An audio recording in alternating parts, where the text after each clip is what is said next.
हमारे यहाँ ब्राह्मण्स को भूदेव ऐसा बोलते हैं कि धरती के देव है ये। तो वो नाना जी ऊपर बैठते थे और वो सारे लोग नीचे बैठते थे। सड़क पर बेहोश पड़े हो, आपको ले जाया जाएगा वहाँ पर, तो वहाँ तो आपको पता भी नहीं है कौन आपका इलाज कर रहा है। तो जाति को मानने वालों के घर में लड़कियों की क्या हालत रहेगी? सब लगता है ठाकुर, जाट, ब्राह्मण, गुजर, यादव, ये सब लगा होता है। सरनेम लगाते हैं ऐसे। उनको ये पता ही नहीं है कि ये कितने बड़े बंधन का द्योतक है। तुम किसी की अपब्रिंगिंग खराब कर दो, फिर कहो आदमी ही खराब है, तो आदमी खराब है, तुम खराब हो। अपने ही देश के लोगों को, अपने ही धर्म के लोगों को अलग मान करके या नीचा मान करके धर्म को और राष्ट्र को कैसे आगे बढ़ा लोगे? नमस्कार आचार्य जी। मैं एक ब्राह्मण परिवार से हूँ और मैंने देखा है मेरे समाज में कि मतलब मेरा ऑब्जर्वेशन ये बोल रहा है कि ये जो हमारा लास्ट नेम हम लगाते हैं वो व्यवस्था जो भी टाइम पे बनी होगी या बनी है, अभी हमें ये एक्चुअली ज़रूरत नहीं है लास्ट नेम, फैमिली नेम या हम सर नेम जो भी बोल दे। क्योंकि कहीं पर भी जाते हैं तो ऐसा मतलब पूछा जाता है कि नाम क्या है, तो अगर मैं नाम बोल दूँ फर्स्ट नेम तो दे एक्सपेक्ट कि मैं लास्ट नेम भी बोलूँगी। तो यही चीज़ हमें अलग नहीं करती एक इंसान बनाने से, ऐसा मुझे लग रहा है। तो मतलब मुझे तो सरनेम चाहिए ही नहीं, पर ज़बरदस्ती रखना पड़ रहा है ऐसा मुझे लग रहा है। मैं आपका मतलब आपसे सुनना चाहती हूँ कि क्या है। देखिए, बहुत जो छोटी छोटी चीज़ें हैं जीवन की, हम उनको बैठ लीजिए, धन्यवाद। हम उनको बस यूं ही स्वीकार कर लेते हैं बिना पूछे कि ऐसा है क्यों। तभी मैं कहा करता हूँ बच्चे सवाल पूछें तो जवाब भी दीजिए और प्रेरित भी करिए। हमारे यहाँ पर बल्कि पूरी दुनिया में सदा से चलता रहा है कि किसी के भी नाम में कम से कम 2 शब्द तो होते ही हैं। एक को हम क्या बोल देते हैं? नाम, फर्स्ट नेम, और दूसरे को हम क्या बोल देते हैं? सरनेम। क्यों चाहिए 2? क्योंकि जीव 2 प्रकार के संस्कारों का पुतला होता है, शारीरिक और सामाजिक। पहला नाम आपका शरीर है, दूसरा नाम समाज है। तो ये जो 2 हमको नाम दे दिए जाते हैं, ये 2 नाम देकर हमको पूरे तरीके से शरीर और समाज बना दिया जाता है। आपका क्या नाम है? हेतल। तो मैं कहूं हेतल, तो तुरंत इशारा किधर को करूंगा? शरीर की ओर। ठीक है, तो पहला नाम क्या हो गया? मान लीजिए आपका जो सरनेम है कुछ है, क्या है? पांड्या। पांड्या। मैं कहूं पांड्या तो अब मैं इशारा नहीं कर पाऊंगा, क्योंकि पांड्या ज्यादा संभावना है बहुत सा। हेतल भी हो सकते हैं पर पांड्या की ज्यादा संभावना है, क्योंकि नाम बहुत सारे होते हैं और जो कुल नाम है वो उतने सारे नहीं होते, कम होते हैं। तो जो पहला नाम है आपका वो आपके शरीर की ओर इशारा करता है, और जो दूसरा नाम है वो आपके अतीत की ओर इशारा करता है। अतीत में सब आ गया, समाज, संयोग, काल। 2 नाम हम लेकर चल रहे हैं क्योंकि मनुष्य की अवधारणा ही यही रही है कि वो जो शरीर है और समाज है, दूसरे शब्दों में तन है और मन है, तन है और मन है। तो अब आप समझ रहे होंगे कि क्यों जो आपका सरनेम होता है उसमें कोई अंतर नहीं होता लिंग का। आप अगर पांड्या हैं तो आपके भाई भी पांड्या हैं, लेकिन शरीर में अंतर होता है ना लिंग का। तो आपके भाई का नाम हेतल नहीं हो सकता, आपके भाई का नाम पांड्या होगा पर उनका नाम हेतल नहीं हो सकता, क्योंकि शरीर में लिंग लगता है। पर पीछे जो पुरखे थे वो तो एक ही हैं, वो तो अलग अलग नहीं है, तो वहां लिंग हम नहीं लगाते। बात समझ रहे हैं? चूंकि इशारा शरीर की ओर है, इसीलिए ये दुनिया की सब संस्कृतियों में चलता है कि स्त्रियों और पुरुषों के नाम अलग अलग तरीके के होते हैं। तो मैं ना जानता हूं हेतल कौन है, पर मुझसे कहा जाए हेतल तो मैं कह दूंगा स्त्री हैं, इतना तो पता चल गया। शरीर का तुरंत पता चल गया हेतल सुनते ही। अब मुझसे कोई कहे राजू, तुरंत पता चल गया पुरुष है।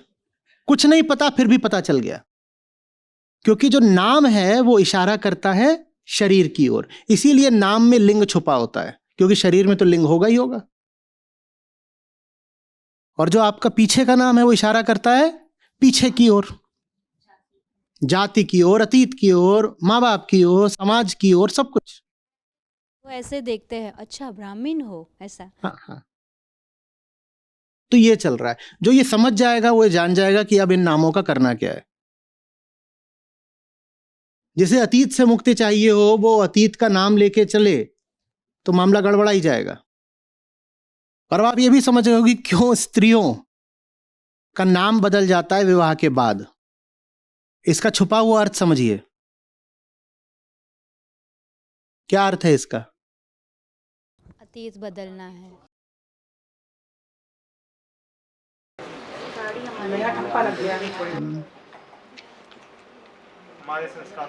परिवार का बदल। मैंने चेंज नहीं करा। मुझे अभी भी बोला जाता है 4 साल के बाद तक कि कब चेंज कर रहे हो, लास्ट नेम कब चेंज कर रहे हो। तो मैंने बोला मुझे तो निकालना है, आप चेंज की बात कैसे कर रहे हो। इसका अर्थ ये होता है कि आप के अस्तित्व के कम से कम आधे हिस्से पर समाज का अधिकार है।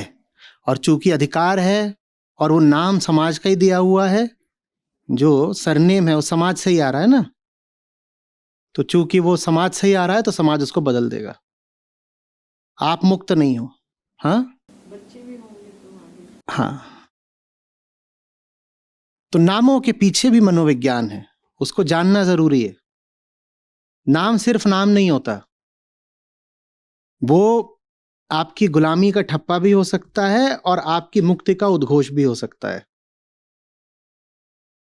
बात समझ रहे हो? उसमें पहली गुलामी तो यही होती है कि आपको नाम आपने स्वयं नहीं दिया होता।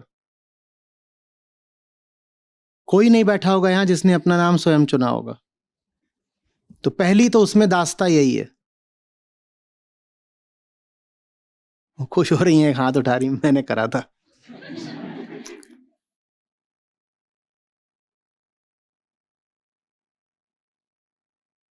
देख रहे हैं? तो जीव कौन सी मुक्ति जिएगा, उसका तो नाम भी उसका अपना नहीं है। आपका नाम आपकी गुलामी के सारे सबूत लेकर चल रहा है। पहली बात, नाम किसी और ने दिया। दूसरी बात, नाम में लिंग छुपा हुआ है, तो माने आपको जब भी संबोधित किया जाएगा आपको आपकी देह याद दिलाई जाएगी। आप मात्र चेतना होकर बैठे हो और आप कोई किताब पढ़ रहे हो, आप भजन गा रहे हो, कोई आके बोलेगा हेतल, उसने आपको क्या याद दिला दिया? स्त्री है तू। आप अभी स्त्री नहीं थे, आप क्या थे? आप चेतना थे। आप भज रहे थे, आप पढ़ रहे थे, आप विचार कर रहे थे, आप ध्यानस्थ थे। लेकिन क्या कर रही है तू? हेतल। क्या बन गए? स्त्री बन गए ना। ये जीव की स्थिति है। पहले तो नाम दिया किसी और ने, दूसरी बात आपके नाम में आपका लिंग डाल दिया है।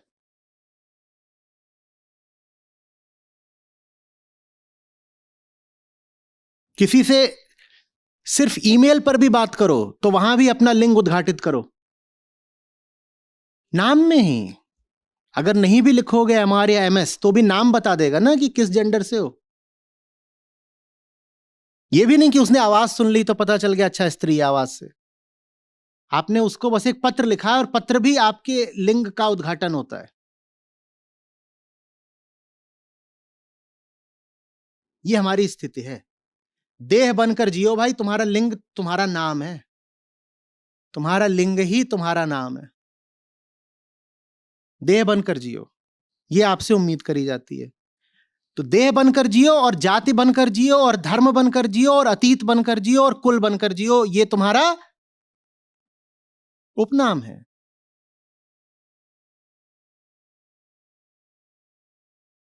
नाम में क्या है? देह। और सरनेम में क्या है? पूरा समाज। और इनको लेके चलो। कोई पूछेगा हु आर यू, तो कभी ये मत कहना कि निर्विकार निराकार आत्मा हूं। कहना मैं देह हूं, मैं लिंग हूं, मैं समाज हूं, मैं अतीत हूं, मैं कुल हूं, मैं जाति हूं, मैं धर्म हूं। ये सब बताना तुम अपना नाम, अपनी पहचान के तौर पे। ये हम बच्चे के ऊपर डाल देते हैं।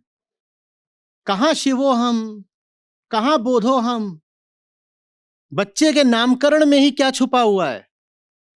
देहो हम, लिंगो हम। नाम रख दिया उसका पिंकी, अब उसको शिवो हम बताओगे क्या? पिंकी के साथ शिवो हम का कोई मेल है? पिंकी तो पूरी फीमेल है।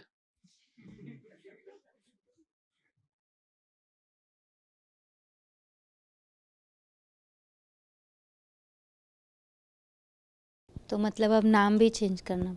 वो आप देखो, आप देखो क्या करना सरनेम है। निकल नहीं रही। मेरे पास आए थे पूछने के लिए सरनेम का क्या करना है। मैंने कह दिया नेम में क्या ऐसा है कि सिर्फ सरनेम की बात कर रहे हो। वैसे नाम मेरा थोड़ा यूनिसेक्स है। दोनों जेंडर को रखता है, पर ज्यादातर फीमेल लगाते हैं। अब आप जानो, मैं इसमें कुछ नहीं कर सकता। मैंने तो बस ये बता दिया कि चल क्या रहा है। हाँ, मैं कास्टिज्म का ही पूछ रही हूँ कि बस वही चल रहा है, वही चल रहा है कि सीधे सीधे बता दो कि मेरी पहचान ही मेरी जाति है, तो सुनने में थोड़ा भद्दा लगेगा। तो इतना नहीं खुल के बोलना है, बस अपना नाम बता दो। खुल के बोलो कि मेरी पूरी हस्ती ही मेरी जाति है, तो लोग कहेंगे कैसी भद्दी बात कर रहे हो। तो बात इतनी खुले भद्देपन से ना करनी पड़े, तो इसका क्या तरीका है? बस नाम बता दो, सब साफ हो जाएगा। कहीं पर पार्टी हो रही हो और उसमें आ रहे हैं सब अतिथि लोग, और कोई मनचला बस यही जानना चाहता है कि महिलाएं कितनी आ रही हैं, सीधे पूछेगा कि बंदियां कितनी हैं, तो लोग कहेंगे भग ठरकी। तो वो कहेगा नहीं, जरा गेस्ट लिस्ट दिखाना, और वहां नाम से ही जान जाएगा कि क्या चल रहा है। बस नाम से ही जान जाएगा। पहले रेलवे के डब्बों पर रिजर्वेशन लिस्ट चिपकाई जाती थी, याद है? अभी नहीं चिपकाते होंगे, तो पहले चिपकाते थे। जहां से ट्रेन चल रही होती थी, उसका सोर्स स्टेशन होता था, वहां पर चिपकाई जाती थी। और मुझे ताज्जुब होता था कि नाम के साथ आगे F32 क्यों लिखा है, इसका क्या संबंध है? अरे पर क्यों? वो तो ठीक है, पर मैं भी जवान था, मैं कहता था ये सूचना मुझे दे ही क्यों रहे हो भाई? मेरी B1 सीट है, तुम मुझे बता रहे हो B2 B3 B4 पे F22 F24 F26 है। ये तुमने कोई भला काम तो नहीं किया मेरे साथ। मैं 3 किताबें लेके आया था कि रात भर पढ़ूंगा, और तुमने मुझे 3 बता दिया, F22 F24 F26।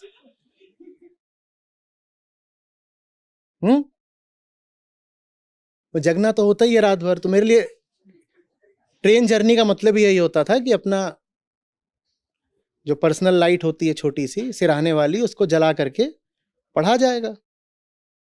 पढ़ भी सकते हो, पर वो पहले ही अग्रिम ही आपको बता रहे हैं कि ये है।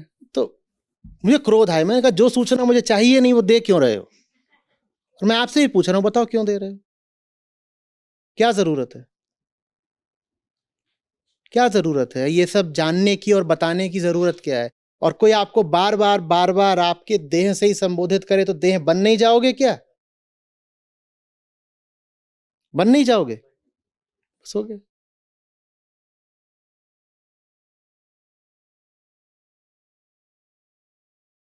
आदर अनादर हमारी भाषा में है। आप, तुम और तू, वो भी एक वर्ण व्यवस्था ही है। बहुत ऊंचे हैं तो आप, नहीं तो तुम बोलेंगे, और जो ऐसे ही हैं उनको तू बोलेंगे। जरूरत क्या है?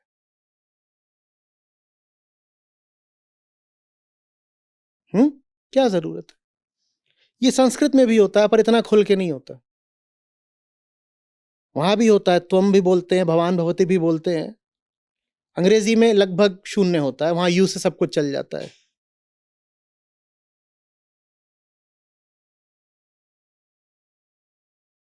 तो ये बातें विचार की हैं कि आप अपने आप को क्या बनाना चाहते हो। याद रखिए, हम इंद्रियों के जीव हैं।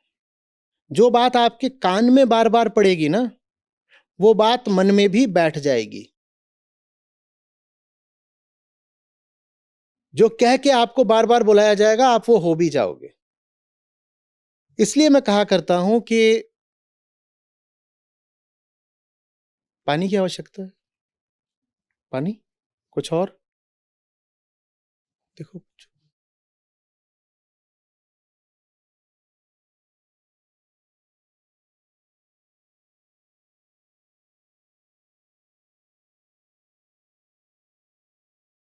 कुछ गर्म लेंगे, गले में लग रहा है। ठीक है,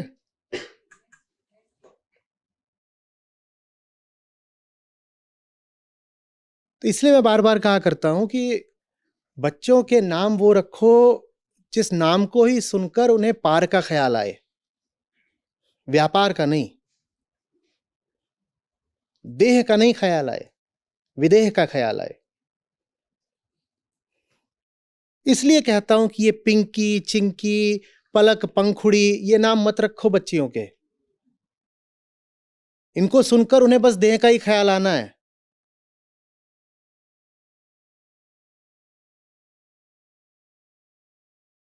बच्चों के भी, अब उसका नाम विक्की रख रहे हो, और भी नाम होते हैं, चुग्गा। हंस क्या रहे हो? आपके आधे के आप नहीं बच्चों को ऐसे ही बुलाते हो, कहते हो घर का नाम है, पेट नेम। ये तो प्यार की बात है। हाँ, टिंकू, सुसु, कुछ भी ऐसे ही उसका। क्या ये हमारा प्यार है कि हम ऐसे बुलाते हो? वो आ भी जाता है कि बचपन से यही करा करते थे, आदत पड़ गई, अब सब उसको ऐसे ही बुलाते हैं। नाम लेना ही नहीं पड़ता, क्या करना पड़ता है? अब वो यही बन जाएगा ना, उसकी जिंदगी अब इसी में बीतेगी।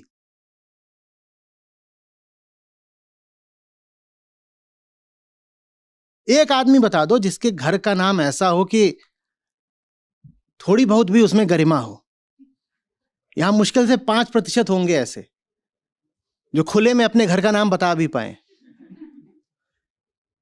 झींगा, गोलू, पप्पू,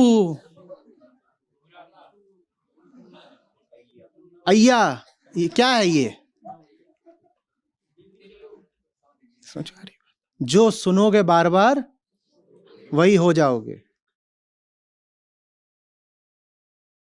तो इसलिए नाम ऐसा रखो जिसको सुनने से चित्त शुद्ध होता हो, और फिर उस नाम पर कैंची मत चलाओ। उसका नाम था निर्विकार, उसको बना दिया विक्की। कोई भी नाम बता दो, उसका कुछ ना कुछ ऐसा अपभ्रंश बन सकता है कि गजब। कुछ भी,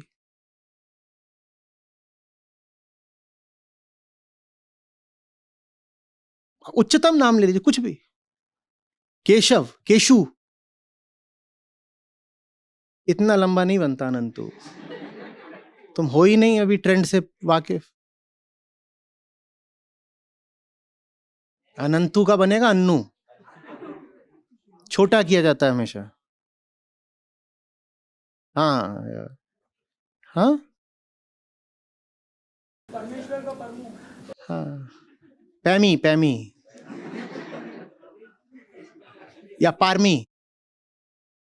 ये प्यार की बात होती है कि परमेश्वर को पारमी बना दिया।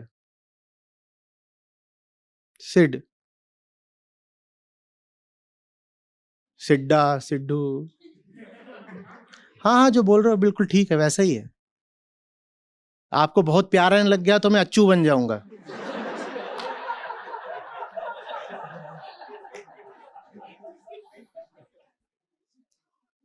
कोई शक नहीं। मेरे कुछ फ्रेंड्स मुझे बुलाते हैं ऐसे, हेतल की जगह हेट्स।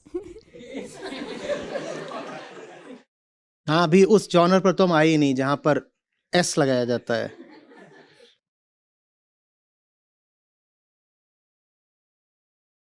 क्या है ये? नाम बहुत कीमत की चीज है।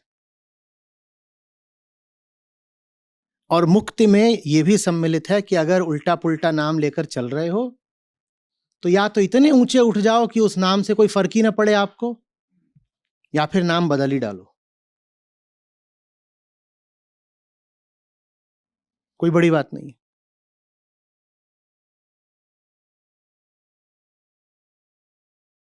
जब कुछ भी तय नहीं है सत्य के सिवा,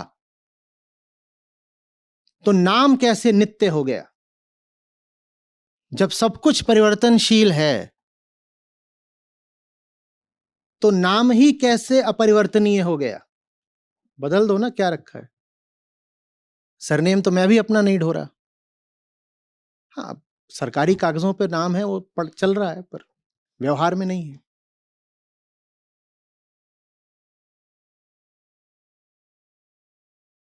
लेकिन कुछ करिए चाहे ना करिए, वो आपका चुनाव है। समझिए जरूर, समझिए जरूर कि ये जो पूरी नामकरण की प्रक्रिया भी होती है, क्या होती है। इसी को और समझना है तो ये देखो कि जिन जगहों पर वंशवादिता ज्यादा होगी, जो जगहें ज्यादा पारंपरिक होंगी, जो जगहें अतीत से बहुत ज्यादा जुड़ी हुई होंगी, वहां पर नाम भी बहुत लंबे लंबे होंगे, क्योंकि वो सारे लंबे नाम अतीत से लंबे जुड़ाव की ओर इशारा कर रहे हैं। लोग मिलेंगे जिनके नामों में सिर्फ पिता का नहीं, दादा और परदादा का नाम भी होगा। यह इस बात की ओर इशारा कर रहा है कि आप अतीत से बहुत गहराई से जुड़े हुए हो, कि आप काल की गिरफ्त में बहुत मजबूती से हो। अतीत माने काल, वो आपको पकड़े ही हुए है। कि आप अपनी पहचान सत्य से नहीं लेते, परंपरा से लेते हो।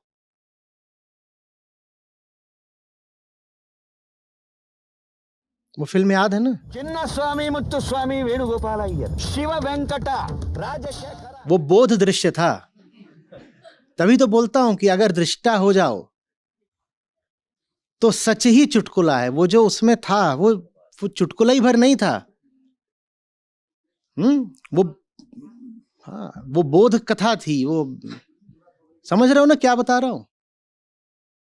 वो दो होते हैं मस्खरे, वो गाड़ी चला रहे होते हैं, एक लिफ्ट मांगता है, उसको बैठा लेते हैं। उसको बैठा लेते हैं तो बात शुरू होती है, तो कहते हैं हाँ भाई नाम बताओ। तो अपना कुछ नाम बताता है, क्या इधर रटा हुआ है। तो बोलता है अय्यर, कहते हैं ठीक है अय्यर नाम है।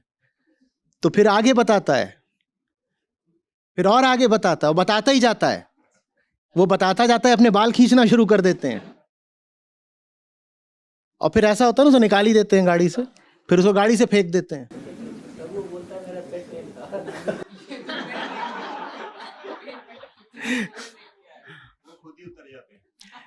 वो खुद उतर जाते हैं।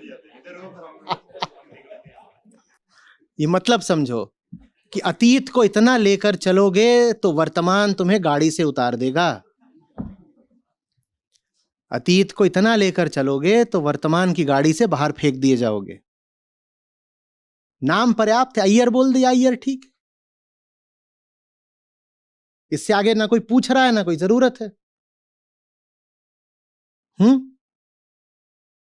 पर हमें सबकी जात निकालनी है। आप जाएंगे, आप संत कबीर गूगल पर करेंगे, वहां पहले ही पेज में आ जाएगा कि जाति क्या थी। और वहां बड़ा चलता रहता है कि ब्राह्मण माने कि जुलाहा माने, हिंदू माने कि मुस्लिम माने, धर्म और जाति दोनों पर विवाद है उनकी। एक कथा बताती है कि विधवा ब्राह्मणी के घर पैदा हुए थे, उसने त्याग दिया, तो जुलाहों ने, नीरू जुलाहे ने हाँ गोद ले लिया, पाला। तो वहां पर फिर विवाद है कि ब्राह्मण माने कि जुलाहा माने। और दूसरा यही है कि फिर हिंदू माने या मुस्लिम माने, क्योंकि जन्म से हिंदू हैं पर पाले गए थे मुस्लिम घर में। लोग इसी पे लगे हुए हैं। तभी तो खो दुनिया ऐसी बावरी। हमें यही बातें किसी के बारे में बहुत महत्वपूर्ण और रोचक लगती हैं कि कास्ट क्या है बताओ।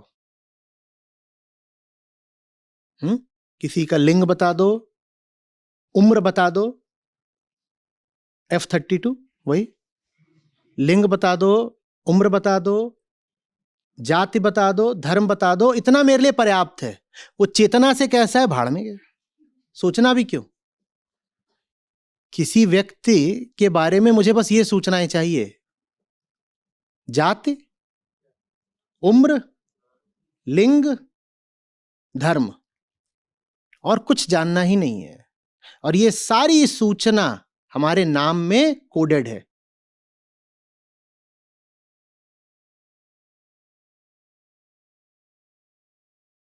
बच्चा पैदा होता है, ये हम उसके साथ शुरू कर देते हैं।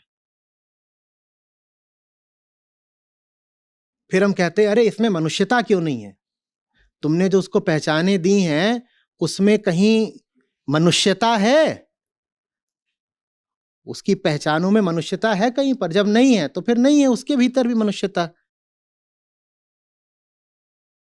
तुमने उसको वर्ण की पहचान दे दी तो वो अपने वर्ण अनुसार अब व्यवहार कर रहा है। तुमने उसको लिंग की पहचान दे दी, वो लिंग अनुसार व्यवहार कर रहा है।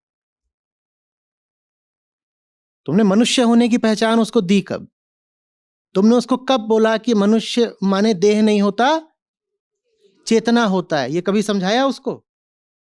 जब नहीं समझाया तो वो अचेतन व्यवहार करे तो ताज्जुब क्यों हो रहा है फिर?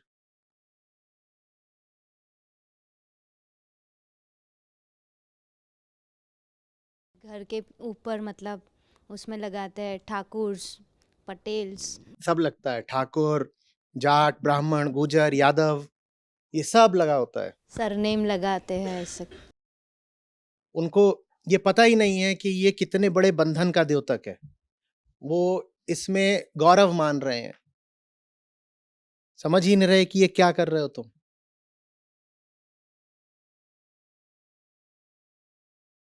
पहले बस इतना ही चलता था, टिंकू ते टिंकी ते पापा दी गड्डी। अब वो भी गया, अब वहां पे सीधे लिख देगा राजपूत, जाट, कुछ भी।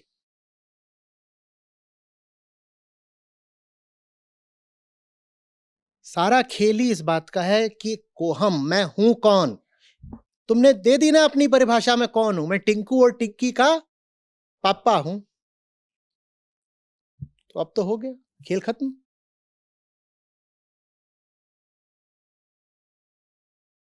एक से एक खेल चलते हैं फिर आपके जाति सूचक नाम को लेकर के। VERMA अलग है और VARMA अलग है। लोग बड़े परेशान हो जाते हैं कि ये दूसरी जातियों वाले सिंह क्यों लिखने लग गए, क्योंकि सिंह एक समुदाय कहता है सिर्फ हम लिखेंगे, पर प्रचलित होता गया, बहुत लोगों ने उठा लिया, तो इस पर विवाद चलता है बाकायदा कि तुम सिंह लिख ही कैसे सकते हो।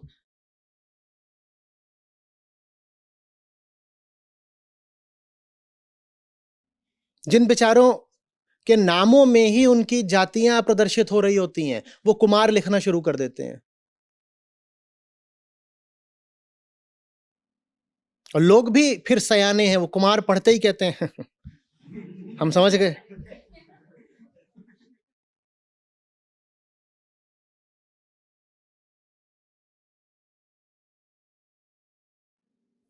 इंसान को जीने मत दो बस, हाँ, चढ़ जाओ उसके ऊपर कि बता तेरे दादे कौन थे, दादी कौन थी, दादे का दादा कौन था वगैरह। मैंने ही नहीं देखा, तुम्हें इतना इससे क्या मतलब है?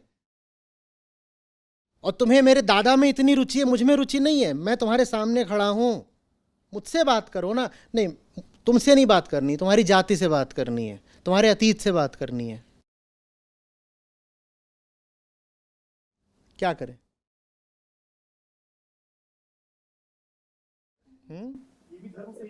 अज्ञान से आ रहा है। अज्ञान है ना, देखो आत्मज्ञान ही अज्ञान होता है ना, जब मुझे नहीं मालूम कि मैं कौन हूं तो कुछ तो अपनी परिभाषा दूंगा ना, क्योंकि अनुभव कहता है मैं हूं। अनुभव इतना तो बता रहा है कि मैं हूं। मैं क्यों हूं? क्योंकि अनुभव तो हो रहा है कि मैं हूं, लेकिन सचमुच कौन हूं ये पता नहीं। पर हूं तो अपनी कोई उल्टी पुल्टी परिभाषा, नाम, पहचान देना अनिवार्य हो जाता है ना। कहाँ से दूं अपनी पहचान? ये शरीर ही दिखाई देता है सबसे पहले, तो यही मेरी पहचान है। फिर स्त्री का शरीर है तो स्त्री वाला नाम हो गया। या खुद नहीं कुछ समझ में आ रहा तो माँ बाप से पूछ लिया, तो माँ बाप के नाम को अपना नाम बना लिया। माँ बाप को भी नहीं, बाप के नाम को, क्योंकि अतीत बोलता है कि माँ का तो कोई बहुत स्थान होता ही नहीं, बाप सब कुछ है। माँ का स्थान होता है कि नहीं होता है, ये जानने के लिए उपनिषदों में सत्यकाम जाबाल की कथा है, वो आप पढ़ के आएंगे।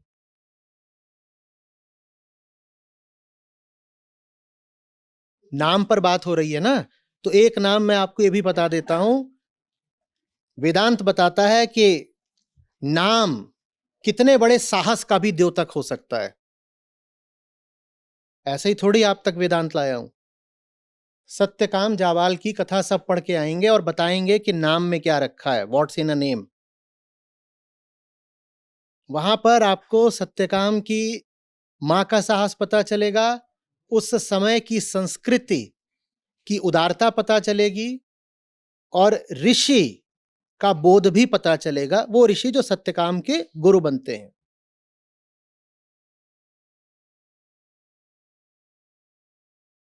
कथा जानते हैं क्या है? क्या कथा है, कौन बताएगा? बढ़िया, ले लो भाई, कोई माइक बताइए, कौन बताएगा? अच्छे से आती है तो ही बताइएगा। हाँ,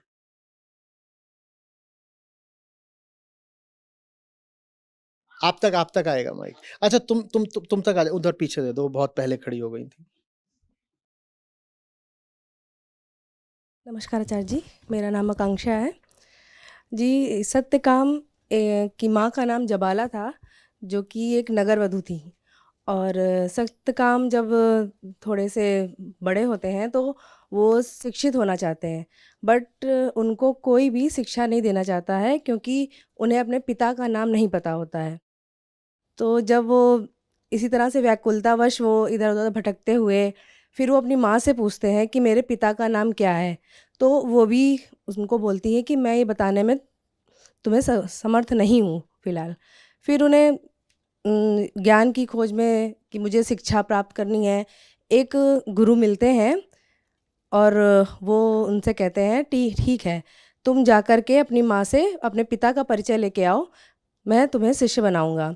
तब उनकी माँ उनको बोलती हैं कि मैं एक नगरवधू थी, मैंने बहुत से लोगों को सेवा दी है, इसलिए मैं ठीक आपके पिता का नाम नहीं बता सकती आपको, ये जा कर के आप अपने गुरु से कहिए। तो सत्यकाम जा कर के उनको बोलते हैं। तब जो उनके माँ ही कहती हैं कि नाम कह देना कि मैं जबाला का पुत्र हूं, तो मेरा नाम है सत्यकाम जाबाल, बस इतना, सीधे इतना। और सत्यकाम जाते हैं, वहां पर ऋषि से बोलते हैं मेरा नाम सत्यकाम जाबाल है, और ये रही मेरी माँ की सच्ची कहानी। उन्होंने खुद ही कहा है कि ये कहानी है, जाकर के बता दो गुरु को। गुरु कहते हैं बहुत बढ़िया, जिसमें प्रसन्न हो गए। बोले जिसमें इतनी सच्चाई है वो तो तुरंत शिष्य बन गया, मुझे क्या करना है उसकी जाति वगैरह जान करके। माँ के नाम पे सत्यकाम का नाम, और ऋषि ने सहर्ष स्वीकार किया कि आओ पढ़ो। और फिर सत्यकाम की आगे की भी कहानी है, वो भी आप पढ़ करके आएंगे। सत्यकाम का और गायों का क्या संबंध है और उससे आप क्या सीखते हैं, वो आप पूरा पढ़ के आएंगे। ऋषि बड़े अनूठे तरीके से सत्यकाम को शिक्षा देते हैं, वो सब आप पढ़ेंगे और लिखेंगे। माँ स्वयं कह देती है, माँ कहती है कि मैं बहुत पुरुषों के साथ रही हूं, तो तुम किसके पुत्र हो मैं बता ही नहीं सकती, जाकर के ऋषि को सीधे बता दो। और जरूरी नहीं है कि पिता के नाम से ही पुत्र का नाम हो, तुम्हारा नाम माँ के नाम से होगा। मैं जबाला, तुम जाबाल, जाओ।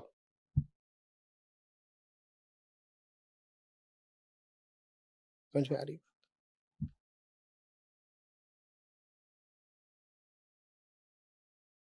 बढ़िया, बैठिए, दे दीजिए माइक।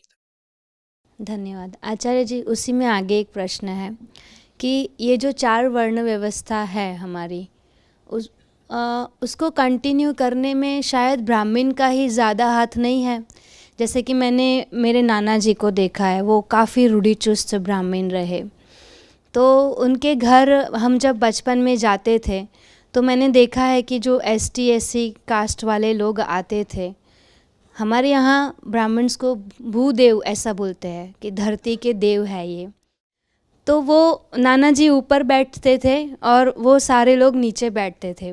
मुझे ये सब देख के ठीक नहीं लगता था कि ये सब नीचे क्यों बैठे हैं, मैं तो छोटी थी। पर अभी मतलब धीरे धीरे सारा कनेक्ट करके मतलब ऐसा लग रहा है कि मेरे ही सामने कितना कुछ हो रहा है पर मैं कुछ कर नहीं पाती। और यही लोग हैं, मेन ब्राह्मण्स ही है जो कास्टिज़म को बढ़ावा दे रहे हैं। वरना इन्हीं के हाथ में भी तो है कि अपने भक्त हो या यजमान हो उनको बोल सके कि ऐसे सब हमें करने की ज़रूरत नहीं है, आप हमारे साथ बैठिए। तो शायद क्षत्रियों ने हमेशा ब्राह्मण्स को प्रोटेक्ट किया है भूदेव समझकर, और ब्राह्मण्स ने अपना सेल्फिशनेस कंप्लीट करने के लिए क्षत्रियों को मतलब एनकरेज किया है कि हाँ आप क्षत्रिय हो, आप राष्ट्र को संभालोगे, ये सारे यहाँ से कचरा निकालेंगे, ये नीचे रहेंगे। तो मैंने तो ये देखा है, मैं गलत हो सकती हूँ पर मुझे लग नहीं रहा ऐसा कि ऐसा है। ज़्यादातर ब्राह्मण्स का ही देखिए, हाथ जो है। वर्ण व्यवस्था है ना, हाँ, उसकी खास बात ये है कि उसमें सबके लिए कुछ ना कुछ है। वहां कोई ऐसा नहीं है जिसके नीचे कोई नहीं है।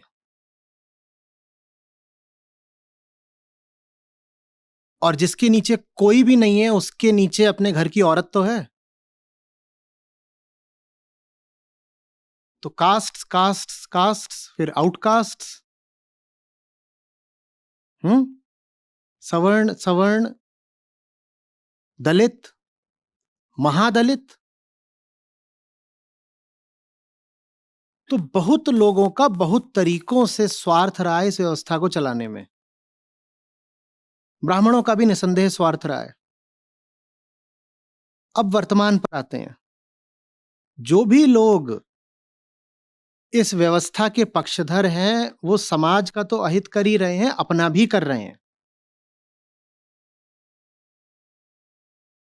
अगर आज के समय में किसी भी घर में, चाहे वो ब्राह्मण परिवार हो या कोई और परिवार हो, ऐसे विचार चल ही रहे हैं तो वो घर खुद अपना दुश्मन है।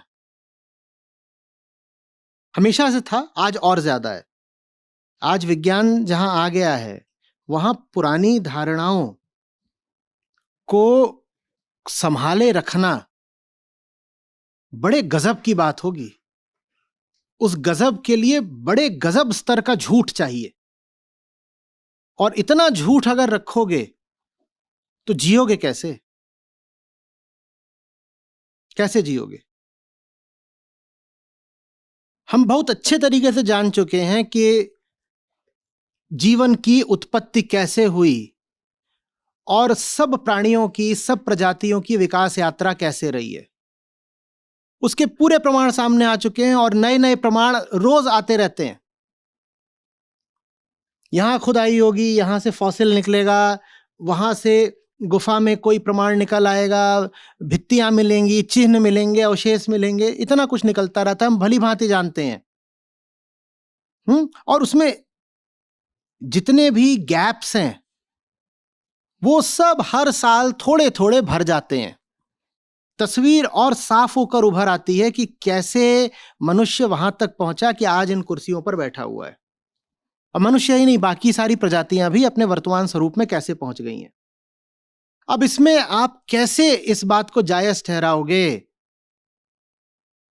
कि सचमुच किसी परम शक्ति, किसी प्रथम पुरुष के पैरों से शूद्र पैदा हुए थे?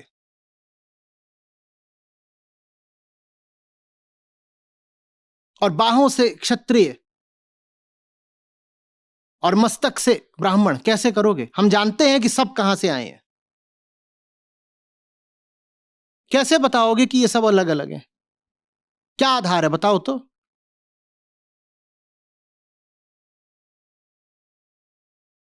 आज अगर डीएनए मैपिंग कर दी जाए भारत की आबादी की, हम सब का डीएनए 99 न जाने कितने प्रतिशत बिल्कुल एक सा निकलना है, और सबका मिश्रित भी निकलना है, क्योंकि मनुष्य की विकास यात्रा बहुत पुरानी है। जिसको आप रक्त की शुद्धता या वंश की या कुल की शुद्धता बोलते हो, वैसी चीज बस एक कल्पना है, अफसाना है। आप अधिक से अधिक अपनी वंशावली 8, 10, 15 पीढ़ी तक पीछे ले जा सकते हो, पर आप तो लाखों साल पुराने हो। आपको क्या पता आपकी विकास यात्रा कहां कहां गई थी? आप कुछ नहीं जानते। और उस समय तो उसको कहीं अंकित भी नहीं करा जा रहा था कि कौन से लोग किन अन्य लोगों के साथ मिलजुल रहे हैं और संबंध बना रहे हैं, क्या पता। आपको मालूम है, ये बड़ी रोचक खोज हुई है। दुनिया के किन्हीं भी लोगों का डीएनए जब देखा जाता है तो उसमें दुनिया की बाकी जगहों के लोगों के चिन्ह भी मिल जा रहे हैं, कहीं कम कहीं ज्यादा। तो तुम कैसे यह साबित कर पाओगे इस युग में कि एक वर्ण दूसरे वर्ण से श्रेष्ठ है? कभी चल जाता रहा होगा। आज जब प्लेटलेट्स चाहिए होती हैं डेंगू में, तो उन पर कहीं लिखा होता है क्या किस वर्ण की हैं? तो वर्ण व्यवस्था के साथ तो अस्पृश्यता भी चलती थी। आज कैसे कह दोगे कि फलाना जो रक्त है वो मेरे लिए अस्पृश्य है? मर जाओगे, खून ही नहीं चढ़ेगा। किस किस को जिंदगी में खून चढ़ा है कभी? अरे उठा दो भाई हाथ। जिन जिन को खून चढ़ा उन्होंने जात देख के चढ़वाया था, तो तुम्हारा रक्त तो अशुद्ध हो गया। तो अब काय के लिए रक्त की शुद्धता बचा रहे हो? अब तो हो गया, और अब उसे बाहर तो निकाल नहीं सकते कि ये जो अणु परमाणु हैं ये किसी और के रक्त के हैं, तो इनको बाहर निकाल दो। अब तो रक्त अशुद्ध हो गया। अब किस आधार पर कहोगे कि अगर दूसरी जाति में बेटी ब्याह दी तो रक्त अशुद्ध हो जाएगा? वो तो हो गया। डेंगू किस किस को हुआ है? प्लेटलेट्स चढ़े थे, सबने तुरंत बचा ली अपनी। अब क्या करोगे? नहीं, सब ठीक है, पर जस्टिफाई कैसे करें? अब क्या बचा? अब आपकी बगल की कुर्सी पे जो बैठा है उसकी जाति पता है क्या?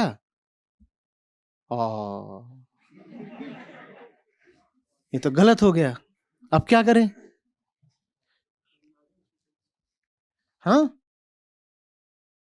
ट्रेन में ऐसा चलता है, ब्राह्मण बोगी, फिर क्षत्रिय बोगी, फिर एससी बोगी, फिर एसटी बोगी, ऐसे होता है ट्रेन में। अब क्या करें? इस युग में तो ये सब आप चला ही नहीं पाओगे, तो क्यों जबरदस्ती ढो रहे हो? क्यों ढो रहे हो भाई? ब्राह्मण रक्त मुझे दिखा दो किस तरीके से किसी भी अन्य रक्त से भिन्न है। थोड़ा 1% भी दर्शा दो, या क्षत्रिय रक्त या कोई भी अन्य रक्त, जाट रक्त, कोई रक्त दिखा दो कैसे भिन्न है। और भिन्नता अगर निकाल भी दोगे तुम, तो वो इतनी इतनी इतनी कम है कि उसका कोई अब महत्व तो नहीं। उतनी भिन्नता तो ब्राह्मणों में भी आपस में होगी और जाटों में भी आपस में होगी, तो उस भिन्नता का क्या अर्थ है?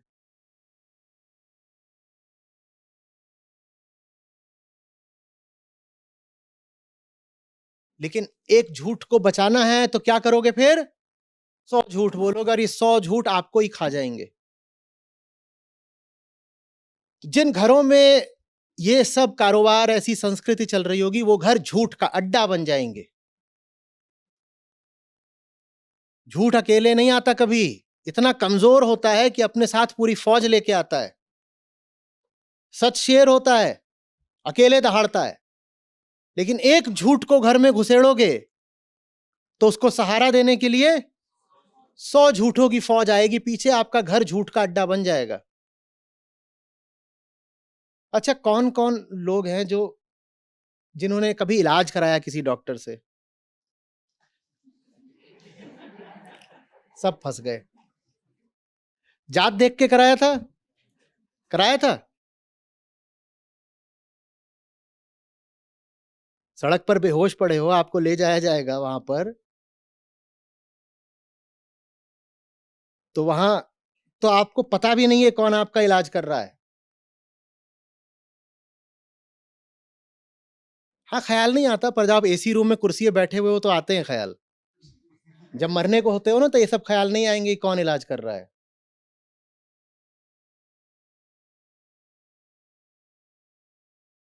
डॉक्टर डॉक्टर में निश्चित रूप से फर्क होता है, तो चुन लो कि बेहतर डॉक्टर कौन है। बेहतर डॉक्टर चुनते हो ना, या बेहतर जात चुनते हो? फर्क तो होता ही है। गाड़ी खरीदो, उसमें भी चुनोगे कि बेहतर गाड़ी कौन सी है, गाड़ियों की भी जात पूछोगे।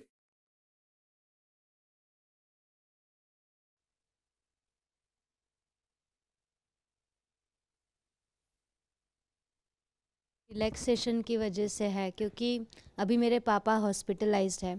वहाँ पे एक आंटी आए हैं उनके हस्बैंड को लेकर, आईसीयू में है उनके हस्बैंड अभी। उन्होंने बोला कि वो एमपी से आए हैं गुजरात, क्योंकि वहाँ एमपी में वो उज्जैन जहाँ रहते हैं, उज्जैन इंदौर, वहाँ अच्छे डॉक्टर्स नहीं हैं। मैंने बोला ऐसा कैसे नहीं है? तो उन्होंने बोला कि वहाँ जो डॉक्टर्स है वो एकदम कम मार्क्स में डॉक्टर्स बन जाते हैं, क्योंकि उनकी कास्ट मतलब वो नहीं होती, तो जल्दी जल्दी ऐसे निकल जाते हैं। तो that could be the reason, but इसके अलावा कोई और रीज़न मुझे नहीं लग रहा। ठीक है, तो इसका फैसला भी कि आपको किस डॉक्टर से इलाज कराना है, आप उस डॉक्टर का ट्रैक रिकॉर्ड देख के कर लो। वो करना चाहिए। हम सबको अपनी जान बचाने की पूरी आजादी है, अधिकार है, बल्कि कर्तव्य है कि अपनी जान बचाओ और अच्छे डॉक्टर से इलाज कराओ। पर डॉक्टर अच्छा है या बुरा, इसका फैसला मैं उसके ट्रैक रिकॉर्ड को, उसकी हिस्ट्री को देख के करूंगा, उसकी जाति को देख के थोड़ी करूंगा। बात है। ठीक है? हाँ हाँ, सही बात है। मैं बिल्कुल नहीं कह रहा हूं कि आप किसी सड़े गले डॉक्टर से इलाज करा लीजिए, बिल्कुल कराइए, पर श्रेष्ठता और जाति क्या वन के कोरिलेशन पे चल रहे हैं? ऐसी तो कोई आज तक साइंटिफिक स्टडी हुई नहीं है। देख लीजिए ना कि किसकी हिस्ट्री क्या है। अब तो ऑनलाइन एप्स होती हैं जिनका इस्तेमाल करके आप कंसल्टेशन ले लेते हैं छोटी मोटी बीमारियों के लिए, मैं सर्जरी के लिए नहीं कह रहा हूं। बहुत सारी एप्स आ गई हैं जहां पे आप चुन सकते हो कि आप डॉक्टर से बात कर लोगे, आपको सर्दी खांसी जुकाम है, डॉक्टर आपको कुछ बता देगा, और वहां बाकायदा डॉक्टर्स की रेटिंग्स होती हैं, फीडबैक होते हैं, देख लो। रेटिंग और फीडबैक देखूं या जाति देखूं?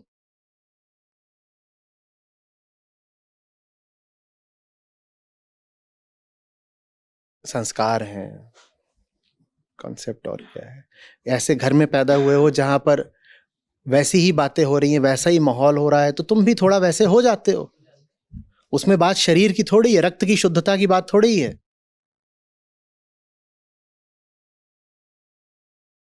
हॉकी टीम में हमेशा से आधे खिलाड़ी, कभी आधे से ज्यादा खिलाड़ी पंजाब के रहे हैं,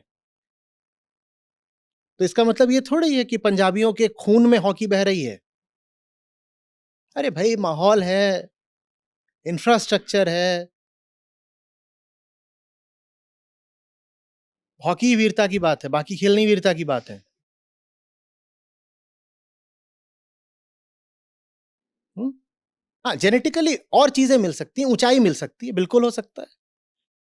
एक प्रांत में कद ऊंचा होता है, ये बिल्कुल हो सकता है, लेकिन मनुष्यता की पहचान कद तो नहीं होता ना। मनुष्यता की पहचान क्या है? चेतना। तो चेतना का फैसला तो जाति से नहीं हो सकता। कद का फैसला बिल्कुल हो सकता है। हाँ, पंजाब हरियाणा में जो औसत लंबाई है वो थोड़ी ज्यादा है बाकी देश से, तो वहां समझ में आता है हॉकी चलेगी वहां पर, और बॉक्सर हरियाणा से आते हैं, समझ में आती है बात वो।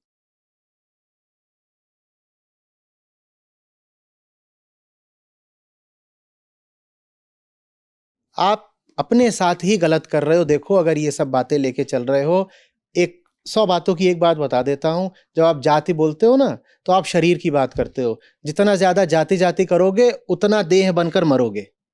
अब यही करना हो तो फिर आपको जो बोलना हो बोल लो, कर लो, आपकी जिंदगी है। जो जाति में जितना यकीन करेगा, वो अपनी देह का उतना गुलाम रहेगा, क्योंकि जाति तो देह की ही होती है और देह से बड़ा बंधन कोई नहीं है। देह की जाति को मान रहे हो तो देह की अन्य आज्ञाओं को भी मानो ना। फिर तो देह बोलेगी नाच तो नाच, देह बोलेगी पशुओं वाले सारे काम कर तो कर। चेतना की जाति बता दो, चेतना की भी जाति होती है, देह की होती है। माँ बाप कौन है? तुम्हारी देह जिनसे आई, वो देह से क्या थे, वहां से आती है। तो आध्यात्मिक स्तर पर बहुत घातक चीज है वर्ण जाति इत्यादि। और भगवत गीता में वर्ण की क्या अवधारणा है, इस पर अभी अभी मुश्किल से हफ्ता 10 दिन पहले हमने बहुत विस्तार से बात करी है। 4 अध्याय का 13वां श्लोक है शायद।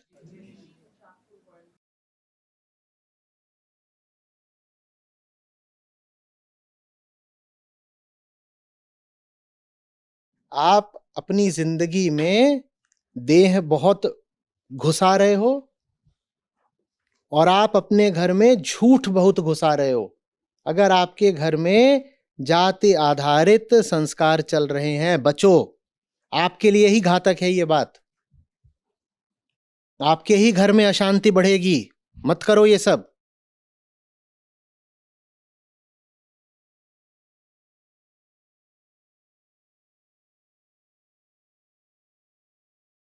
समय लगेगा। हाँ, ये मौन सहमति का तो नहीं लग रहा। ये मौन सहमति का तो नहीं लग रहा। भारत को भी समय लगेगा।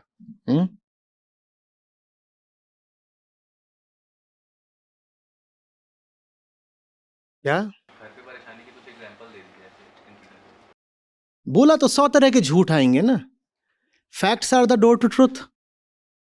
अगर एक झूठ में यकीन करोगे तो बाकियों में यकीन करने से कौन रोक रहा है तुमको? जिस आधार पर तुम एक झूठ में यकीन कर सकते हो, उसी आधार पर दूसरे झूठों में भी यकीन करोगे। सारे अंधविश्वास तुम्हारे घर में घुसेंगे। सबसे बड़ा अंधविश्वास तो यही है कि देह के आधार पर तुम मनुष्य हो। वो मान लिया, उसके बाद जितने अंधविश्वास होंगे सब आएंगे। भौतिक तरक्की भी नहीं होगी, आध्यात्मिक तरक्की भी नहीं होगी।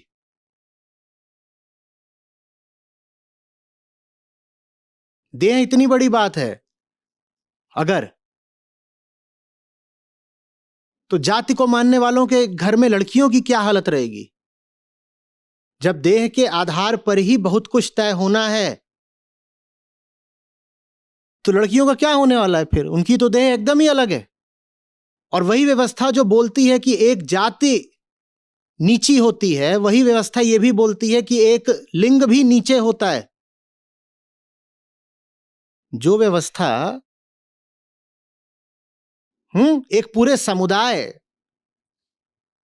को निचला घोषित कर देती है, वो व्यवस्था एक पूरे लिंग को भी तो निचला घोषित कर रही है ना।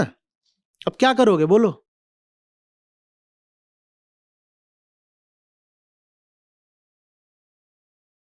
और दोनों के ही मूल में क्या है?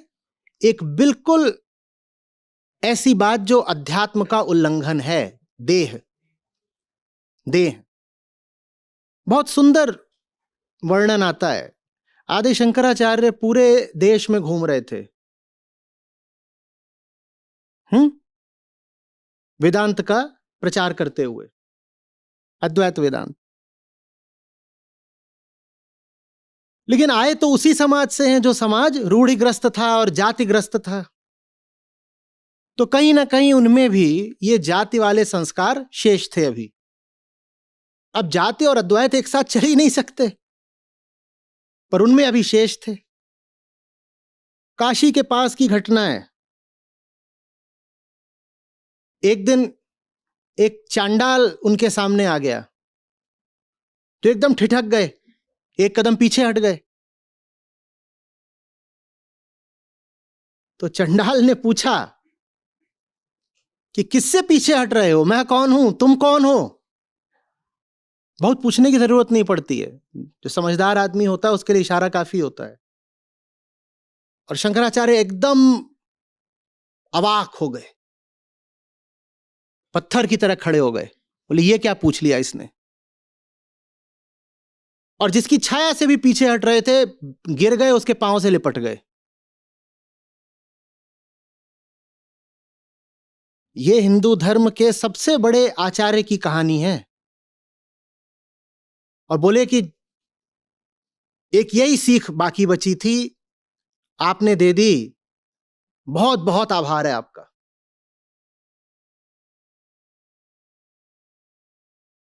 चांडालों को माना जाता था कि ये तो निचली से निचली जातियों से भी नीचे के हैं, उनको तो शहर गांव में घुसने नहीं दिया जाता था। कहते उधर ही रहो और लकड़ी राख यही सब करो अपना, तुम गंदा काम है, लाश जलाना ये सब तुम्हारा है।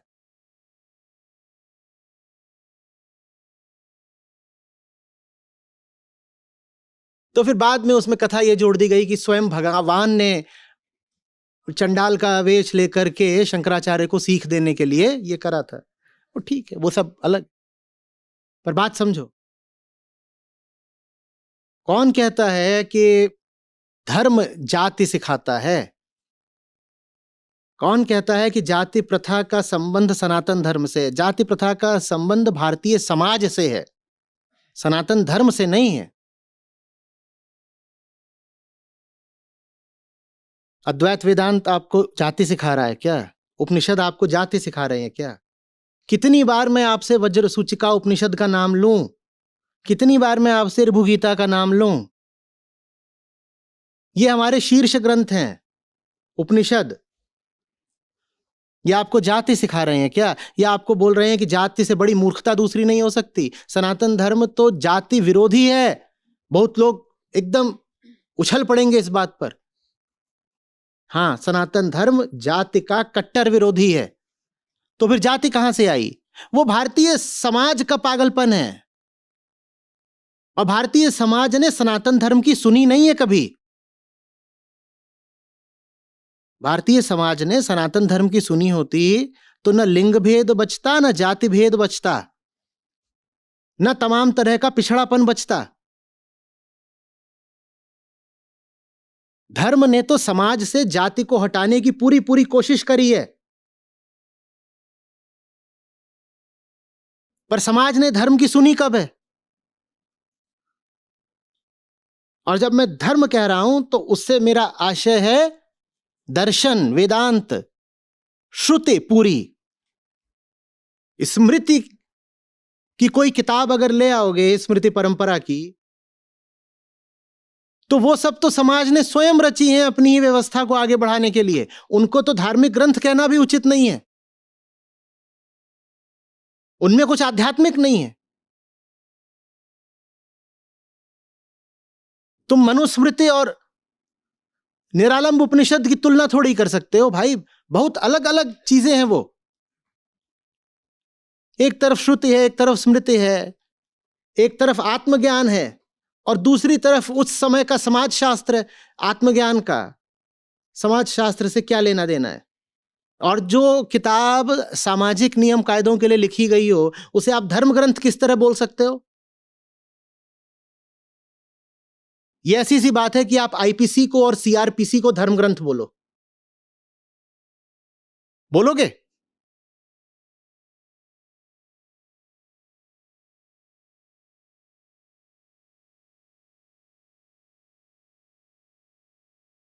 सनातन धर्म में जाति के लिए कोई स्थान नहीं है, कभी भी नहीं था।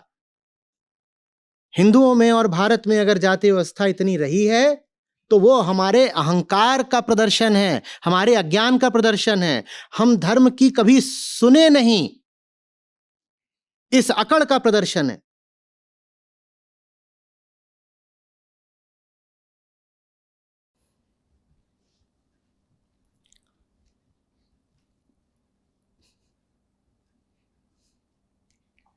इस बात पे हमारी आपकी बनेगी नहीं।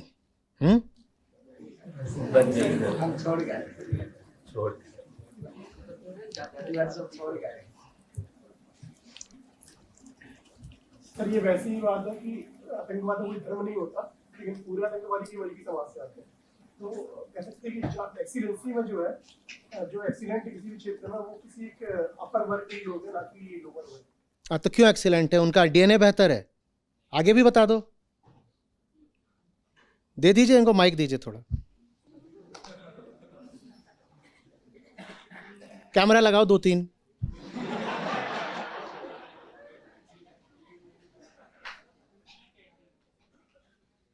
हाँ, क्यों बेहतर है? उनका डीएनए बेहतर है? नो सर, जैसे कि मैं जो पूछ रहा हूँ बताइए ना। नहीं सर, डीएनए एक्सीलेंस आप कह रहे हो कि किसी भी क्षेत्र में एक्सीलेंट लोग आपको एक ही वर्ण से नजर आते हैं, तो क्यों बेहतर है?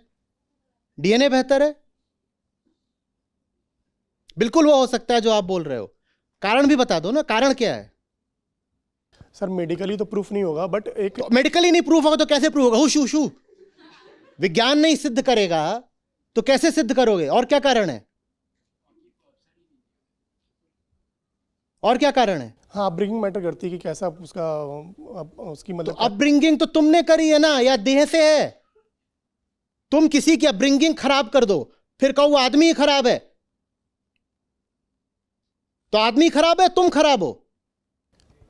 किसी बच्चे को तुम सही से शिक्षा नहीं दो, पालन पोषण नहीं दो, खाना पीना नहीं दो, फिर वो बड़ा होकर के अगर किसी क्षेत्र में अग्रणी नहीं हो पा रहा है, तो उस बच्चे की गलती है, तुम्हारी गलती है? और तुर्रा ये कि कह रहे हो कि ये तो बच्चे ही खराब होते हैं। ऐसे ही मैं सुना करता था जब कैंपस में था, कहते थे देखो धैर्य तो ब्राह्मणों में ही होता है। जितने अच्छे बल्लेबाज हैं मेरे समय पे, बोले सब के सब देखो ब्राह्मण ही तो हैं। तेंदुलकर, द्रविड़, गांगुली, गावस्कर, शास्त्री, लक्ष्मण, ये सब क्या हैं? ब्राह्मण हैं। और समय बदला, धोनी आ गया, अब रिंकू सिंह।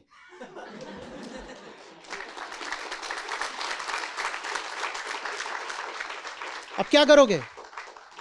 सर बट ऐसा होता है ना, शिक्षा और स्वास्थ्य ऐसी चीजें हैं कि जो इंसान का भविष्य निर्धारण करते हैं। तो दो ना शिक्षा आपने नहीं दी है। क्या उस दलित बच्चे के मां बाप नहीं चाहते थे कि उसको शिक्षा मिले? शिक्षा किसने नहीं दी? तो समाज को बोलो कि गंदा है, उस बच्चे को क्यों बोल रहे हो कि श्रेष्ठ नहीं है? ये क्या है? ये क्या है? आपके 3 बच्चे हों, आप 2 के साथ भेदभाव करें, उन्हें ठीक से पढ़ाई लिखाई नहीं, खाना पीना भी ना दें, और उनके मन में हीनता का भाव भरते रहें। वो 2 बच्चे आगे ना निकले, जिस बच्चे को आपने सब कुछ दिया, सही स्थितियां दी, सब दिया, वो आगे निकल जाए तो बोलो देखा मुझे तो पहले ही पता था ये दोनों नालायक हैं। वो दोनों नालायक हैं, आपने उन्हें नालायक बना दिया। ये क्या है? सर बट इसके जो बीज हैं वो तो स्कूल से डाल दिए जाते हैं। कौन डालता है? सर ये मतलब एक कौन डालता है? वेदांत पूछता है बाय हुम? सर टीचरों के द्वारा ही। टीचर्स जो वो टीचर कौन है? समाज का हिस्सा है। तो समाज को बदलो ना, उस बच्चे को क्यों दोष दे रहे हो? समाज को बदलो ना, बच्चे को क्यों दोष दे रहे हो?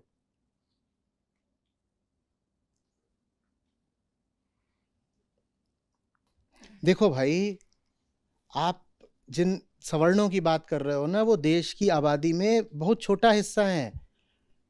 भारत माने जो बहुजन समाज है बहुत बड़ा है। भारत माने वही, अगर वो आगे नहीं बढ़ेंगे तो राष्ट्र आगे नहीं बढ़ सकता।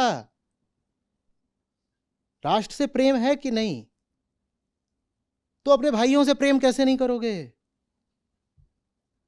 अपने ही देश के लोगों को, अपने ही धर्म के लोगों को अलग मान करके या नीचा मान करके धर्म को और राष्ट्र को कैसे आगे बढ़ा लोगे?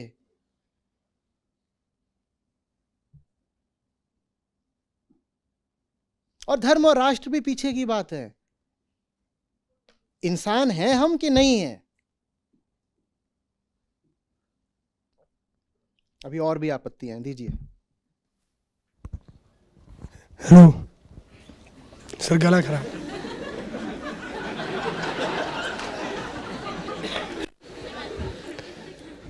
सर पिछली बार मैंने आपसे जन्मना जाति व्यवस्था पर सवाल पूछा था, तो उसमें एक ऐसे गुरु हैं जो कि जन्मना जाति व्यवस्था का समर्थन करते हैं। तो मैंने एक बिंदु पर आपसे प्रश्न पूछा था, मैं उनके तर्कों का या कहें कुतर्कों के 2 और बिंदु आपके सामने रखना चाहता हूँ। वो ये तर्क देते हैं कि समाज को चलाने के लिए हमें एक आरक्षण की ज़रूरत पड़ती है, जैसा कि वर्तमान में समाज में आरक्षण दिया जा रहा है। तो हमारे पुराने व्यवस्था में, मनुस्मृति में जन्म से ही आरक्षण की व्यवस्था थी, तो ये कहाँ तक सही है समाज को चलाने के लिए? और मैं पूछना चाहता हूँ कि वर्तमान आरक्षण कहाँ तक सही है? पुराना आरक्षण जो जन्म से ही दिया गया था और नया आरक्षण जो पढ़े लिखे लोगों ने समाज को बराबरी पर लाने के लिए। यूरोप में कौन सा आरक्षण है? जापान में कौन सा आरक्षण है? कनाडा, अमेरिका में कौन सा आरक्षण है बाबा कि समाज को चलाने के लिए आरक्षण की ज़रूरत पड़ती है? ये कहाँ से आधे सत्य उतर आया? सर मैं नहीं बोल रहा हूँ, वो बोल रहे हैं। तो वो बोलें तो बोलें, तुम क्यों सुन रहे हो? मुझे भी सुना रहे हो, सबको सुना रहे हो। ये कहाँ से आ गया? ये एक्सियम कहाँ से उतरा कि कोई ना कोई आरक्षण तो चाहिए? पहले आरक्षण मनुस्मृति से होता था, अब संविधान से होता है। ये कहाँ से उतर आई ये बात? आरक्षण तो दवाई की तरह होता है, वो तभी चाहिए जब पहले बीमारी पैदा हो गई हो। बीमारी नहीं है तो दवाई नहीं चाहिए, और जब तक बीमारी है तो दवाई चाहिए। बहुत से देश ऐसे हैं जहां पर बीमारी है ही नहीं। बीमारी कोई अनिवार्यता होती है क्या? बीमारी अनिवार्य होती है? हाँ, तो सबसे अच्छी बात तो यह ना कि बीमारी हो ही ना, पर बीमारी आ गई है भाई तो इलाज कर लो। इतनी सीधी बात है और कुछ भी नहीं। इतना ध्यान नहीं देते बेटा। और इधर उधर देखते होगे तभी तुम्हारी यूट्यूब फीड में ही सब आता है। मत देखा करो इधर उधर का। नहीं सर, मैं आपका समर्थन करता हूँ। अरे तुम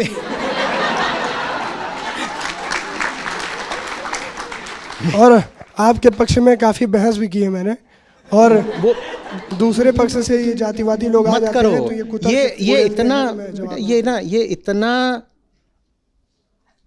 क्या बोलूं, इतना सेटल्ड मुद्दा है कि अब इस पर बहस की कोई गुंजाइश नहीं है। ऐसी सी बात है कि जो चीज़ बहुत पहले निर्धारित हो चुकी हो, निर्णीत हो चुकी हो, उस पर आज बहस करो कि धरती गोल है कि चपटी है।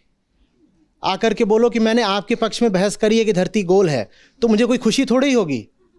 तुमने अपना समय खराब करा। ये बहस कब की निपट चुकी, इसमें अब बहस के लिए कुछ बचा भी नहीं है।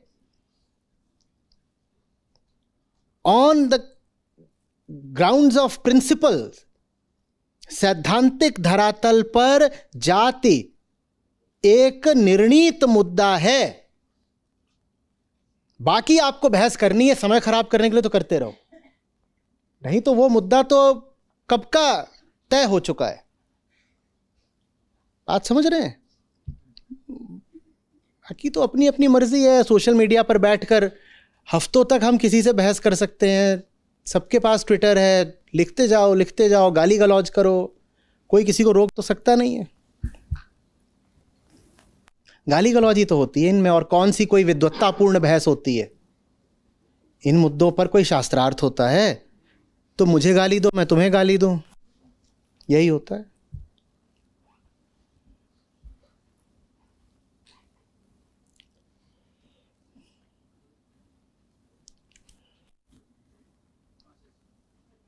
और सुनो एक बात, आप में से आपने तो ब्राह्मण होने के नाते प्रश्न पूछा था, ठीक है? तो उत्तर की शुरुआत हुई थी एक ब्राह्मण को संबोधित करके।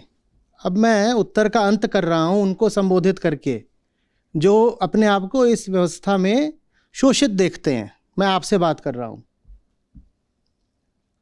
अपना अपमान मत करो अपने आप को किसी भी जाति के साथ जोड़ करके। समझ में आ रही बात? कम से कम जब तक मेरे साथ हो आप,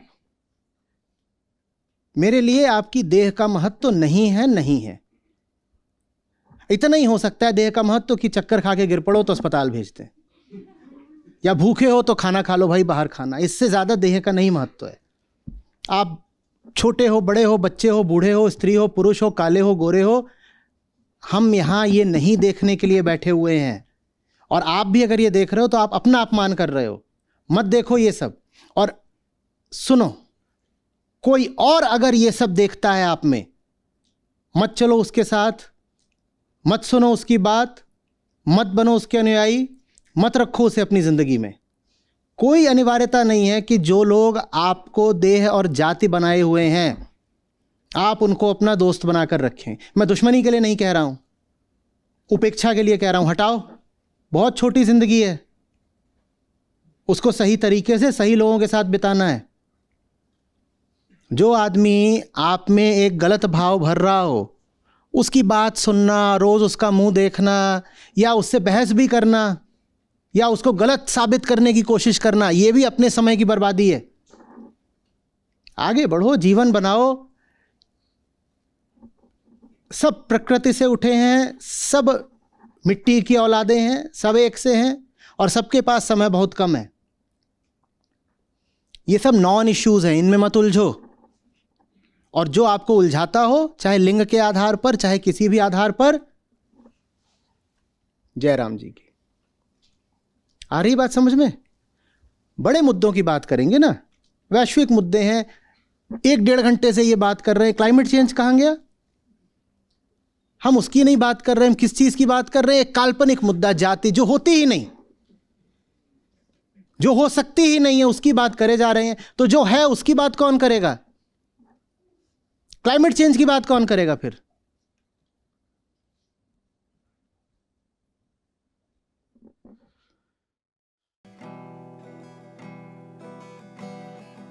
जाति न पूछो साधु की, पूछ लीजिए ज्ञान। जाति न पूछो साधु की, पूछ लीजिए ज्ञान।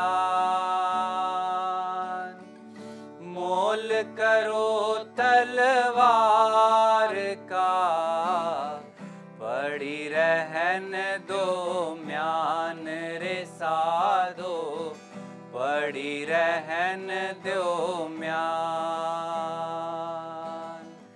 जाति न पूछो साधु की, पूछ लीजिए ज्ञान। जाति न पूछो साधु की, पूछ लीजिए ज्ञान। मोल करो तलवार का, पड़ी रहन दो म्यान रे साधो, पड़ी रहन दो म्यान। कबीरा कुआं एक है, पानी भरे अनेक।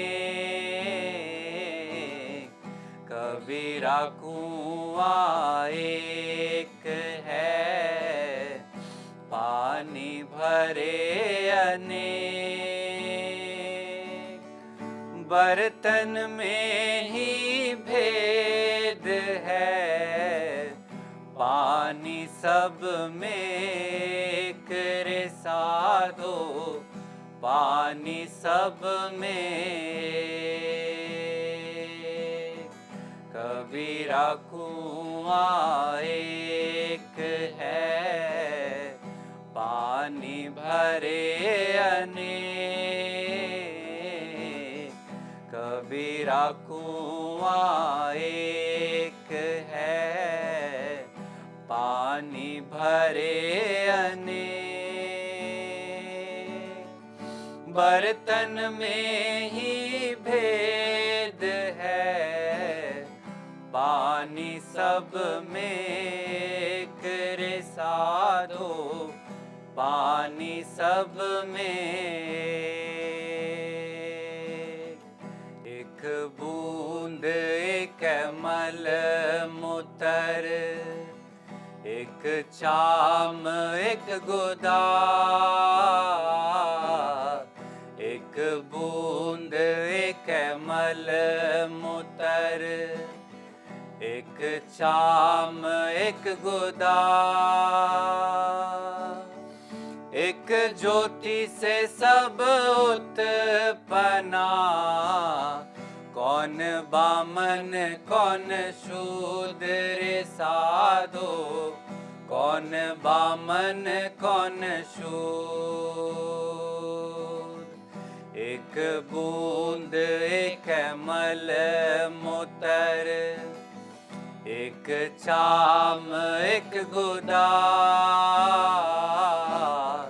एक बूंद एक मल मूतर, एक चाम एक गुदार,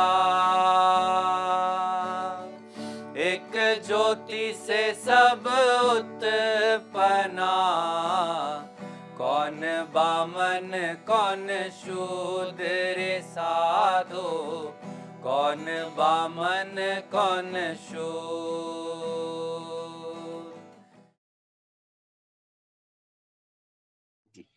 नमस्कार सर। जी नमस्कार। सर हम सब भोपाल से हैं और आचार्य जी को लगभग 4 साल से सुन रहे हैं। पिछले 2 साल से श्रीमद् भागवत गीता में साथ हैं और आज किसी ये छोटे बाबू से हम स्टार्ट करेंगे। जी आचार्य जी ने बोला था कि नशा ही नशे को नशा नशे को ही मिटा देता है। हाँ। और दोहा कौन सा गाएंगे? लिखा लिखी है नहीं, देखा देखी बात, दूल्हा दुल्हन मिल गए, फीकी पड़ी बारात रे साधो, फीकी पड़ी बारात। इसका अर्थ बताइए। इसका अर्थ है कि कबीर साहब कह रहे हैं कि लिखा लिखी है नहीं। हमारी इंद्रियां अपनी इंद्रियां अकेली पड़ चुकी है। हाँ। और जो रावण है वो राम से मिल चुका है। जी अब अपनी सीख आप रखिए। मेरी सीख है कि आचार्य जी ने बोला था कि आंखें खुद को देखने लगे तो आत्मज्ञान। और दूसरी सीख है मेरी कि नोट्स बनाया करें, नोट्स आप सभी लोग मिल करके। नोट्स इन्होंने बनाए हैं सर, सब लिखे हैं, लेकिन याद कर लिया था अभी। अच्छा हाँ हाँ, और नोट्स दब गए हैं। ठीक है बताएं। चलो दोहा गाइए। आत्मा अपनी प्रकृति पर आई, ध्यान दे और जान ले, आत्मा से प्रेम ही धर्म है, प्रेम बले ही प्राण ले। जी बहुत सुंदर। सबसे की बारी है। नमस्कार। आज की सीख, जी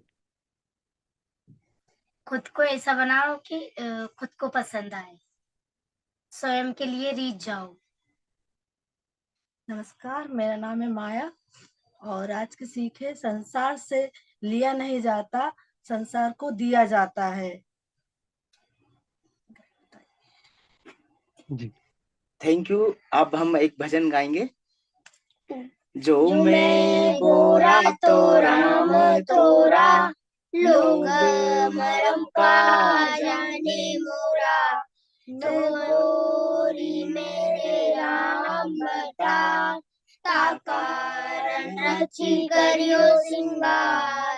जो मैं गोरा तो राम तोरा, लोग मरम का जाने मोरा, थोड़ी भक्ति बाहु जयकारा, ऐसा भक्ता ले अपारा।